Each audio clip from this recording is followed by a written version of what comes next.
RS math classes की online classes में आपका स्वागत है। बहुत बहुत धन्यवाद आप लोग आए वीडियो देखने के लिए। मुझे बहुत अच्छा लग रहा है, बहुत बेटर फील हो रहा है। जितने भी बच्चे आ रहे हैं, देख रहे हैं, मतलब ज्यादा से ज्यादा शेयर कर रहे हैं, लाइक कर रहे हैं, कमेंट कर रहे हैं। बहुत अच्छा लग रहा है मेरे को। जैसे भी आप लोग अच्छी पढ़ाई कर रहे हो, अपने माँ बाप के लिए अच्छी सुविधा करने की कोशिश कर रहे हो, ठीक है। तो देखते हैं आज क्वेश्चन संख्या यहाँ पे है 16। कितनी है भाई? क्वेश्चन संख्या क्या है? 16। 15 प्रश्न आप पढ़ चुके हैं। इस प्रश्नावली 8 के 16वां प्रश्न है। प्रश्न आप समझते हो, आराम से समझो। एक समतल जमीन पर खड़ी मीनार की छाया उस स्थिति में 40 मीटर अधिक लंबी हो जाती है। एक देखो, समतल समतल जमीन है, फ्लैट बिल्कुल, उस पर एक मीनार खड़ी है। क्या खड़ी है भाई? मीनार। एक लाइन है, मीनार है, स्तंभ है, जो भी आपकी एक लाइन है, एक समतल जमीन पर खड़ी है। ये समतल जमीन है, इस समतल जमीन पर एक मीनार खड़ी है। मीनार की छाया उस स्थिति में 40 मीटर अधिक लंबी हो जाती है जबकि सूर्य का उन्तांश कोण, उन्नति कोण, उन्तांश कोण, ठीक है, ये की कोण है अपने, ठीक है। तो उन्नयन कोण 60 से घटकर 30 डिग्री हो जाता है। तो मीनार की ऊंचाई ज्ञात कीजिए। मतलब 40 मीटर छाया अधिक लंबी हो रही है। 40 मीटर क्या हो रही है? अधिक लंबी। कब? जब उन्तांश कोण या उन्नयन कोण 60 से घटकर 30 डिग्री हो जाता है। देखो यहां पे मान लो अपन 30 डिग्री है, इस समतल जमीन पर उन्नयन कोण 30 नहीं 60 डिग्री है। 60 डिग्री मान लेते हैं, ठीक है। समतल जमीन पर इस बिंदु पर अपन मानते हैं यहाँ कोई बिंदु है, समतल जमीन पर कोई बिंदु, उस पर छाया उस स्थिति में 40 मीटर अधिक लंबी करनी है अपन को। मतलब यहां जब छाया थी, इतनी छाया थी, तो उन्तांश कोण कितना था, उन्नयन कोण कितना था? 60 डिग्री था। तो 60 से घटकर 40 मीटर अपन छाया को बढ़ाए, 40 मीटर अधिक लंबी हो जाती है। यहां से और यहां तक दूरी अपन ने बढ़ा दी 40 मीटर, और यहां से यहां तक दूरी मान लेते हैं x मीटर। क्या माना भाई? x। और 40 मीटर बढ़ाया तो अपना इसी स्थिति में यहाँ पे उन्नयन कोण कितना घट गया भाई? 30 डिग्री रह जाता है, आधा घट गया।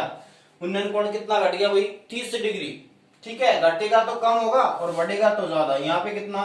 90। समझ आया? वापस देखो, 30, 60 और 90। प्रैक्टिस वापस करो। एक समतल जमीन, चित्र समझ आ गया तो सवाल में कुछ भी नहीं है, चित्र समझना है बस। एक समतल जमीन पर खड़ी मीनार, एक खड़ी मीनार है, इसकी छाया उस स्थिति में 40 मीटर अधिक लंबी हो जाती है। 40 मीटर अधिक लंबी कब होगी? जब इसका उन्नयन कोण 60 से घटकर 30 डिग्री रह जाता है। 60 से घट गया, 30 डिग्री रह गया, तो 40 मीटर क्या हो गई? अधिक लंबी छाया हो गई है, ठीक है। तो यहां से अपन को उसकी मीनार की ऊंचाई ज्ञात करनी है। इस मीनार की क्या ज्ञात करनी है? ऊंचाई। तो सबसे पहले लिखेंगे माना मीनार की, नामकरण कर दो ए, बी, सी और डी। माना मीनार की ऊंचाई सी डी बराबर एच मीटर है, एच मीटर है। अब नामकरण करो, ए बी बराबर कितना? 40 मीटर। बी सी बराबर कितना? x metre. टोटल बताओ, ए सी बराबर कितना? 40 प्लस x मीटर। ये हो गया ना, ए सी 40 प्लस x।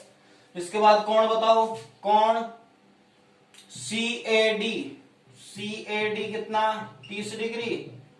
और कोण सी बी डी कितना? 60 डिग्री। क्लियर? इसके बाद देखो आगे, समकोण त्रिभुज,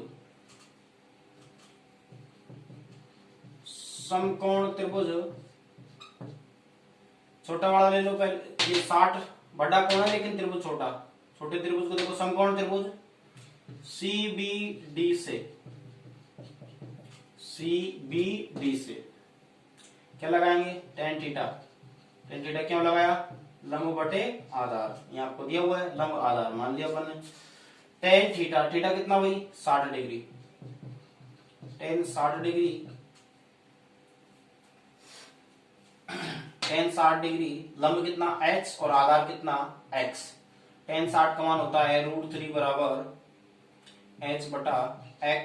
तो x बराबर क्या आ जाएगा, देखो √3 यहाँ लगे, x को इधर ले जाओ, या देखो x √3 होगा, x √3 होगा, √3x होगा, तो गुणा में वो बटे में आएगा। तो अपन ने मात्र इन दोनों के स्थान चेंज कर दिया, x को यहाँ लाते हैं और इसको यहाँ लाते हैं। देखो x बराबर आ जाएगा h बटा √3, समीकरण नंबर 1। अपन को यहां से x का मान ही रखना है, दोनों में x मिलेगा तो आप इसका सॉल्यूशन कर सकते हो। देखो इसी प्रकार सेम कंडीशन से इसी प्रकार इतना ज्यादा कुछ, इसी प्रकार का मतलब होता है इतना ज्यादा कुछ करने की जरूरत नहीं है, नॉर्मल सेम टाइम सेम स्थिति के अनुसार इसको यूं क्यों, जैसे आपका पॉइंट है थोड़ा सा लिखना है, टेन थीटा वगैरह जो आप लगा रहे हो वो डायरेक्ट लिख सकते हो, ठीक है, इसी प्रकार का मतलब। तो यहां से अपन लेते हैं त्रिभुज, समकोण त्रिभुज CAD बड़ा समकोण त्रिभुज CAD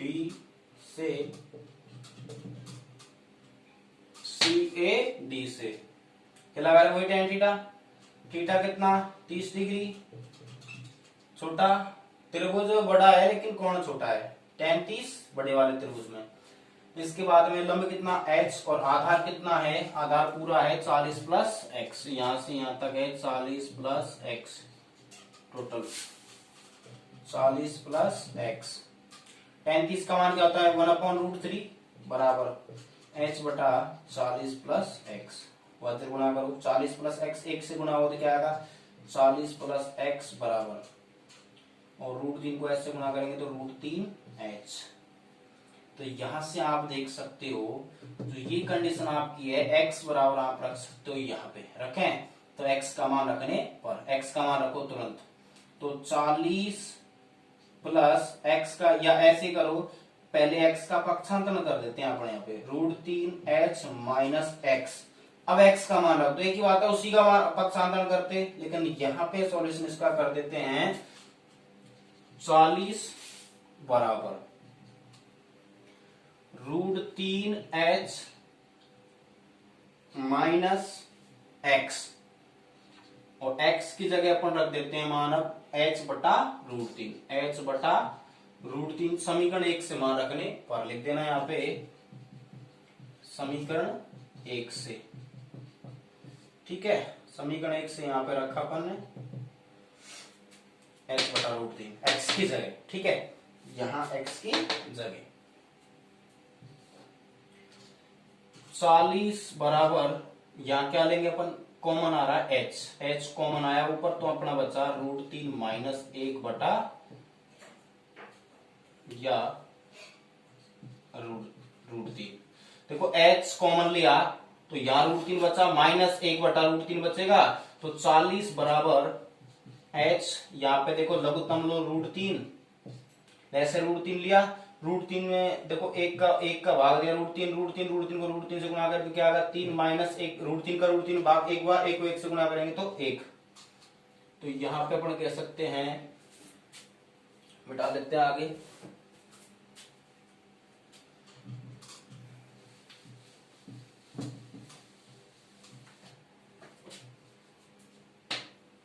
चालीस बराबर 3 में से 1 गया तो कितना बचेगा भाई 2, और बटे में क्या √3। तो यहां से 2 किस्में है h की गुणा में है और 1 किस्में है बटे में। तो एक बात ध्यान रखनी है, 2 किस्में जाएगा 40 के बटे में जाएगा, देखो h का मान निकालोगे आप, तो 40 बटे में क्या जाएगा 2, और गुणा में क्या जाएगा √3, और बराबर में क्या रहेगा इधर h, सही है। h के गुणा में ऊपर है 2 तो बटे में जाएगा, और √3 बटे में तो किस में जाएगा गुणा में जाएगा। 2 से 40 कितनी बार 20 बार, 20 गुणा √3 का मान 1.732 बराबर कितना h। तो h का मान निकालने के लिए क्या करोगे 20 से गुणा कर दें, तो देखो 0 की 0, 2 दूनी 4, 2 तिया 6, 2 तो 14 का 4 का 80 लगी 1, 2 एकम 2 रे 3, तो आपका आंसर आ गया 34.64 मीटर। ठीक है, क्योंकि दशमलव के बाद 3 अंक है तो 3 के बाद ही पॉइंट लगाएंगे नीचे भी। ठीक है, 0 को 0 रखा, 2 से गुणा किया तो यहाँ आपका आंसर आ गया। प्रश्न संख्या अगली पढ़ो। अच्छा प्रश्न है ये भी। प्रश्न संख्या पढ़ते हैं 17।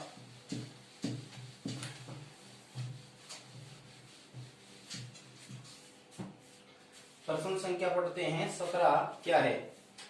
समुद्र, देखो प्रश्न संख्या 17, समुद्र तल से 60 मीटर ऊंचे लाइट हाउस से शिखर से देखने पर दो समुद्री जहाजों के अवनमन कोण 30 व 45 तो यदि लाइट हाउस के एक ही और एक जहाज दूसरे जहाज के ठीक पीछे, तो जहाजों के मध्य की दूरी ज्ञात करनी है। 30 व 45 डिग्री पे कोण पे है, देखो यहाँ पे 30 व 45 डिग्री पे एक 60 मीटर ऊंचा क्या है, एक लाइट हाउस है। देखो समझना है, प्रश्न एक बार में ही क्लियर हो जाएगा। इधर देख लेते हैं, यहाँ पे एक लाइट हाउस है, कितने मीटर ऊंचा है? 60 मीटर है क्या? 60 मीटर है, बिल्कुल 60 मीटर ऊंचे लाइट हाउस से शिखर से देखने पर। ठीक है, ये आपका 60 मीटर ऊंचा समुद्री जहाज में एक लाइट हाउस है। ठीक है, उसमें 60 मीटर ऊंचा है और उसके शिखर से देखने पर, यहां इस शिखर से देखने पर दो समुद्री जहाज बने हुए हैं। दो समुद्री जहाज, एक समुद्री जहाज यहाँ पे है और एक यहाँ पे है, दो बिंदुओं पर है। यहाँ पे ए बिंदु मान लिया, यहाँ पे बी बिंदु, मतलब क्षैतिज में यह समुद्री जहाज एक ही क्षैतिज रेखा में एक दूसरे के पीछे है, एक ही लाइन में। तो यहाँ पे ये कहा कि इनके अवनमन कोण, अवनमन ही बोल रहा है क्या, उनके अवनमन कोण 30 से 45 डिग्री हो। ठीक है, अवनमन इस जगह पर अवनमन बनता है। ठीक है, तो यहां पे ही मान लिया अपन ने, ये 30 डिग्री और ये कितना 45। पहला वाला कितना 30 डिग्री और ये पूरा कितना यहां से यहां तक 45 डिग्री। ठीक है, ये वाला। अब एक बात समझ आई आपके, देखो नाम दिया ए बी सी डी और इसका नाम दे दिया ई। ठीक है, तो प्रश्न अच्छा है, थोड़ा ध्यान देना कि जेड आकृति बनती है, एकांतर कोण बराबर होते हैं। क्या होते हैं भाई? जेड आकृति बनती है, एकांतर कोण बराबर होते हैं। तो अवनमन कोण को उन्नयन कोण में चेंज करते हैं, फिर प्रश्न को हल करते हैं। देखो 30 को इस 30 में यहां पे देखो एक जेड आकृति बन रही है, इसका मतलब क्या है? एकांतर कोण बराबर होते हैं, दो समांतर रेखाएं होंगी। तो ये क्या, ये 30 तो ये भी क्या हो जाएगा 30 डिग्री। ठीक है, फिर इसके बाद देखो ये 45 तो ये भी कितना 45 डिग्री। ये आपको समझना है, बस हो गया काम। तो यहां पे लाइट हाउस कितना बड़ा, तो आपको देखनी है दो समुद्री जहाजों के बीच की दूरी ज्ञात करनी है। एक्स मान लो और इसको मान लेते हैं वाई, तो मान आपका ऑटोमेटिक आ जाएगा। सबसे पहले क्या मानोगे? माना दोनों समुद्री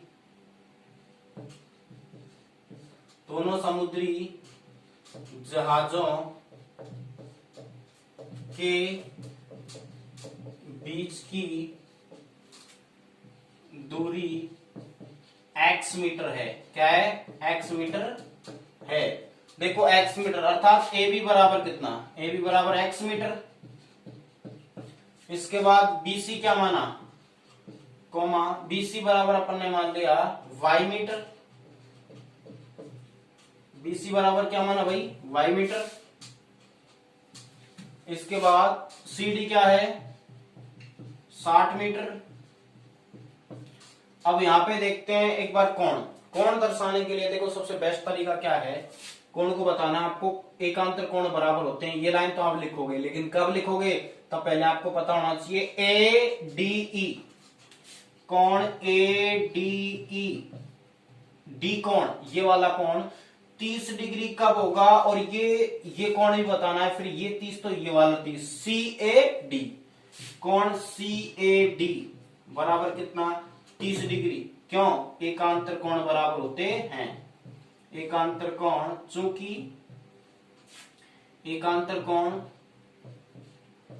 बराबर होते हैं। क्लियर? सेकंड, इसी में कॉमा लगाकर लिख सकते हैं ये वाला 45 वाला, कि BDE कोण BDE बराबर कोण CBD, कोण CBD, ये बीच वाला कोण देखो CB और D, और इसके बाद BDE अर्थात कोण BDE बराबर कोण CBD कितना डिग्री है 45। ये भी क्यों, जेड आकृति बनी थी, ये 45 इस 45 के बराबर, ये 30 डिग्री इस 30 के बराबर। ये लिखना आप सीख जाओ, बस कुछ नहीं है।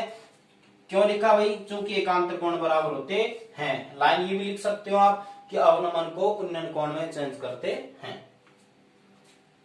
तो ये आपका हो चुका है। अब प्रश्न में कुछ भी नहीं है, बस मसाला तैयार है, रख दो कि समकोण त्रिभुज,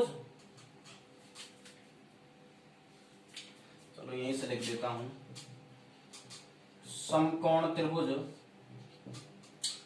समकोण त्रिभुज कोई सा ले लो, छोटा वाला ले लो, CBD, समकोण त्रिभुज CBD से, सॉरी क्योंकि C कोण 90 डिग्री वाला का आना चाहिए बीच में, ठीक है, हमेशा ध्यान रखना है आपको। ये समकोण त्रिभुज BCD या DCB, लेकिन छोटा वाला आप पहले लो, B, समकोण त्रिभुज BCD से क्या लगाओगे, tan थीटा बराबर लंब बटे आधार, थीटा कितना 45, tan 45 डिग्री, लंब कितना 60, आधार कितना y, tan 45 का मान 1, 60 बटा y, एक माना वज्र गुणा किया, y बराबर कितना 60, ठीक है, y का मान कितना आ गया भाई 60 आ गया। इसके बाद सेकंड, इसी प्रकार समकोण त्रिभुज, समकोण त्रिभुज कौन सा है, समकोण त्रिभुज CAD से, समकोण त्रिभुज CAD से क्या लगाएंगे, tan कितना 30 डिग्री, लंब कितना 60 और आधार कितना x प्लस वाई, टोटल क्या मान हो गए x प्लस वाई। x का मान निकालना पड़ेगा क्योंकि x निकालना है, दूरी x मीटर है दोनों जहाजों के बीच की दूरी। तो tan 30 डिग्री 60 बटा x प्लस वाई, लंब बटे आधार, y का मान रखना है 60 बस। tan 30 का मान क्या होता है 1/√3 बराबर 60 बटे x का मान कितना कुछ नहीं है, और y का मान कितना है 60, लेकिन पहले अपन लिख देते हैं x प्लस वाई, यहां से वज्र गुणा कर देते हैं, तो x प्लस वाई बराबर 60√3, ओके। तो यहां से x बराबर, x का मान निकालना है, तो 60√3 माइनस y, अब y का मान रख देते हैं 60, आंसर आपका ऑटोमेटिक आ जाएगा। x बराबर 60√3, y का मान रखने पर या समीकरण 1 से मान रखने पर, ठीक है, माइनस क्या करना है 60, y का मान रख देंगे, इस y की जगह पर रखा समीकरण 1 से मान रखने पर, समीकरण 1 से, ठीक है, यहां पे लगा देंगे गोल में, तो क्या समीकरण 1 से, समीकरण 1 से आपने मान रखा किसकी जगह y की जगह, तो x बराबर आपका हो चुका है यहाँ पे कॉमन लिया अपन ने 60√3 माइनस क्या बचेगा 1, यहाँ से 60 बाहर निकला, यहाँ से 60 तो 1 बचेगा, x बराबर कितना 60 और √3 का मान 1.732 माइनस 1, तो x बराबर आपका आ जाएगा 60, 1.732 में से तो क्या गया था 0.732, 60 से गुणा करना है, तो सबसे पहले देखो 6 से गुणा कर दो, मात्र 0 का 0, इसके बाद 6 दूनी 12 का 2 का 80 लगी 1, 6 18 और 1 19 का 9 का 80 लगी 1, 6 तो 42 और 1 कितना 43। अब पॉइंट के बाद में 3 अंक है, तो 3 अंक के बाद में 0 लगा देंगे, तो 43.92 मीटर आपका क्या आ जाएगा आंसर, ठीक है। ये बेस्ट आपका आंसर है एक्स का मान, अर्थात दो समुद्री जहाजों के बीच की दूरी कितनी है, 43.92 मीटर है। पॉइंट के बाद दशमलव का कोई, सॉरी, दशमलव के बाद में जीरो कोई महत्व नहीं होता, ठीक है। बहुत अच्छे, आप रोज वीडियो देखो, जिससे आपकी प्रैक्टिस, आप लोग कंपटीशन तैयारी कर रहे होंगे या करोगे। कुछ बच्चे हैं शायद बड़े भाई हो मेरे से बड़े, जो शायद 10वीं क्लास के लिए कंपटीशन तैयारी कर रहे हो, उनके लिए भी बेस्ट ऑफ लक। आप मेहनत करते रहिए, बेसिक बहुत जरूरी है, ठीक है। प्रश्न को हम स्पीड में भी करवा सकते हैं आपको, लेकिन बेसिकली आप धीरे धीरे समझोगे तो बहुत अच्छा आपको महसूस होगा। स्पीड में तो कोई भी कर सकता है अगर आपका बेसिक क्लियर है। ओके।